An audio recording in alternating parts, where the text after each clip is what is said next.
प्रेमी की बस्ती, अच्छा, शहीद प्रेमी की बस्ती दिल दिला था। उसके अंदर लिखी इबारतें बहुत दिलकश थी। क्या बात एक स्थान पर लिखा था, सभी पुरुष मूर्ख नहीं होते, कुछ कुंवारे भी होते हैं। है, क्या क्या बात बात है, क्या बात है।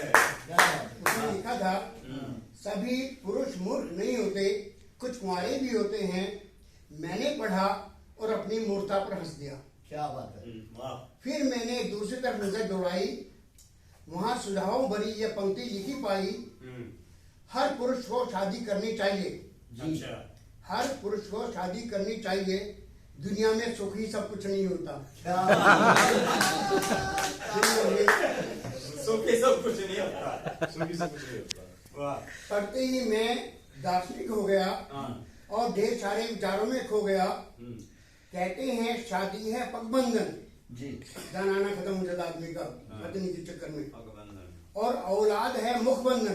क्या अरे यार, बात है, चलो, क्या बात है। बच्चों को वाह, खिला वाह। दो, बच्चों को खिला दो। भाई, मैं तो खा लूंगा, कोई बात नहीं। हाँ, कहते हैं शादी है पगबंधन जी। और औलाद है मुखबंधन। जी। बंधन हो जब ऐसे ऐसे तो सुख मिलेगा फिर उसमें कैसे। कैसे कैसे, क्या वाह वाह बात है। वाह, बहुत अच्छी। इससे पहले कि मैं आगे पढ़ पाता और शेष लिखे वाक्यों का लुत्फ उठाता, देखा कि बस में एक नवविवाहित जोड़ा चढ़ा।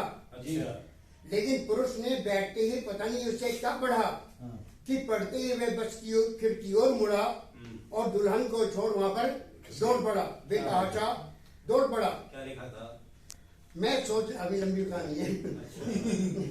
मैं सोचने लगा, पुराना मूर्ख कोई मूर्ख नहीं होता, हम तो पुराने मूर्ख से नया है। पुराना मूर्ख कोई मूर्ख नहीं होता, और हो भी तो मूर्ख होना कोई जुर्म नहीं होता। क्या बात है। फिर भी मैं वह शादी कर नया नया मूर्ख बना है, वह शादी करके नया नया मूर्ख बनकर पछताया होगा और आगामी दुखों की सोच घबराया होगा। फिर भी मैं किसी आशंका से भर गया और देखने लगा कि आखिर वह किधर गया। पास ही बैठे धावक को मैंने उकसाया, धावक रेसर दौड़ने वाला, उकसाया। वह दौड़ा और उसे जबरदस्ती पकड़ लाया। वह वापस आया तो मैं वह बहुत घबराया था और पसीने से तरबदर नहाया था। मैंने उसे बड़ी आत्मीयता से पास बिठाया और बड़े प्यार से उसे समझाया, अरे देखो इस बस में मूर्ख हैं बहुत सारे। हाँ। अरे मैं उसी बात सोच रहा हूँ क्या मूर्ख के चक्कर में। अरे देखो इस बस में मूर्ख हैं आधे से ज्यादा। तुम ताजा ताजा बने हो इसलिए घबराए हो, कुछ ज्यादा ही ज्यादा, जरूरत से ज्यादा। मेरी बात वह ठीक से समझ नहीं पाया, लेकिन उसने अपना दुखड़ा विस्तार से समझाया। उसके परिवार वाले दहेज उत्पीड़न में फंसाए गए थे और उन पर ढेर सारे झूठे मुकदमे चलाए गए थे। वह बाहर नौकरी पर गया था, प्रभु ने बचा लिया। तभी उसने शादी न करने का मन बना लिया। लेकिन अनहोनी को आखिर कोई कितना टाल सकता है। परिवार वालों ने दबाव डाला तो उसने शादी गर्दिश हो अवसंभावी तो कितना संभाल सकता है। परिवार वालों ने दबाव डाला तो उसने शादी कर ली। गोया की एक तरह से मुसीबत में फंसने की हामी भर दी। बोला कि देखो ना, सिर मुंडाते ही ओले पड़े और सरकारी नारे के गरम गरम छोले पड़े।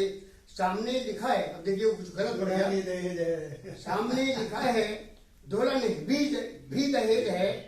बस मुझे इसी बाकी से परेशानी है, परहेज है।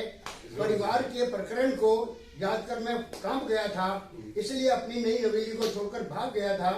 मुझे लगा कि अब तो मैं दुल्हन दहेज सहित पकड़ा जाऊंगा। दुल्हन भी दहेज है तो दुल्हन दहेज सहित पकड़ा जाऊंगा और अपने आप को देश के सलाखों के पीछे पड़ा पाऊंगा। आपने मुझे जबरदस्ती बुला लिया है, मैं गुस्सा न करूंगा और जो मिलेगी सजा उसको का मैं पूरा भुगतान करूंगा। उसकी बात सुन मैंने उसको समझाया, तुम्हारा मन डरा था इसलिए तुमने इस नारे में ही को भी पढ़ा था। सामने देखो लिखा है दुल्हन ही दहेज है, अर्थात लेना ही हो तो केवल दुल्हन ही क्या कम दहेज है? अगर लेना ही हो तो दुल्हन ही क्या कम दहेज है?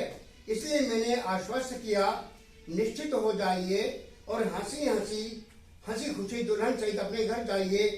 तुम किसी झूठे प्रकरण में नहीं फंसोगे, यह है मेरी गारंटी। अच्छा। बहुत अच्छे। तुम किसी झूठे प्रकरण में नहीं फंसोगे, यह है मेरी गारंटी।